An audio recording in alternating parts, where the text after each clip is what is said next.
Hey everyone, welcome back. Today we're going to be doing a quick review and just a feel in terms of what is SimAirport. Now, SimAirport came out just pretty recently. It is, of course, a sort of tycoon game in terms of simulating an airport. Of course, it is very similar in terms of design and feel to Prison Architect and others, I believe, Brick in a Wall or something like this. They all pretty much take quite a bit of influence from the Prison Architect flat 2D style and graphics. Now, SimAirport is a nice game at its current state if you'd like to play for like around 30 or 40 minutes or so. But just so you can actually get the feel of in terms of how to build your actual supply chains, how to build your security areas, and how to build like all the basic stuff will take you around 30-40 minutes to do that. Now, unfortunately, in the state that it is in now, I would highly recommend you do not buy the game. If you guys want to play this game to enjoy the game and play it for a long time, this is far from the actual final game that it is. There are just way too many bugs, way too many game-breaking bugs and mechanics that are currently in the game as it is. So just to have an idea, for example, you have your conveyor belts. Your conveyor belts start to transport baggage, and even if they're not connected, they continue to transport baggage.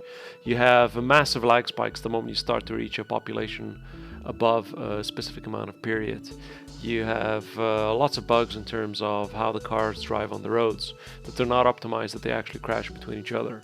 Again, it depends. He's literally releasing a patch nearly every single day. It probably might change later on, but every single day there's a patch coming out, and every single day he's trying to fix, or they're trying to fix, as many things as possible. There are just way too many bugs to go through. They're just hordes and hordes of bugs that are currently out there.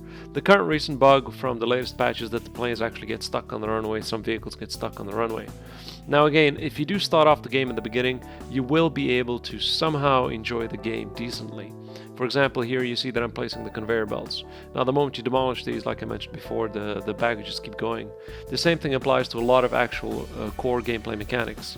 When you don't have security in the area, still everything keeps going in terms of having a secure airport. The cafeteria currently doesn't work. It is literally an alpha. This is as raw as alpha as it can go. I don't know. For me, it seems like as if he's trying to use the people to actually literally bug and beta test this for him, and hence that's why it's called an alpha. But majority of people have a feeling that when an alpha hits the Steam, it's supposed to be playable. This is far from playable. Most of the things here that you do see are mainly visual, don't really affect the gameplay and don't work the way they were supposed to. A lot of mechanics don't have, for example, a time penalty. A lot of items that's supposed to take longer or be faster don't have that currently as of yet. So this is really far away from the final game as you might think. So in terms of playing it, if you'd like to support him right now and pay whatever the 20 or 30 bucks that it is, go for it. In terms of playing it, like I said, you might play 30-40 minutes or so before you really start to kick into all the problems. You might be unlucky, you might get him earlier, you might be lucky and you might actually get to play a little bit longer. Most of the things don't really work the way they're supposed to. Most of the things are just visual, and that's pretty much it. I would not recommend you guys buy this unless you just want to support him. Other than this, it's a pretty cool game. I would recommend to come back to this in a month, most preferably 2 months' time in terms of the way I've been looking at his progress for the last 2 weeks.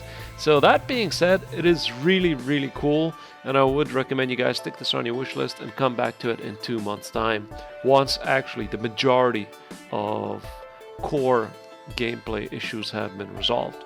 So that's pretty much it. Happy gaming, and see you guys.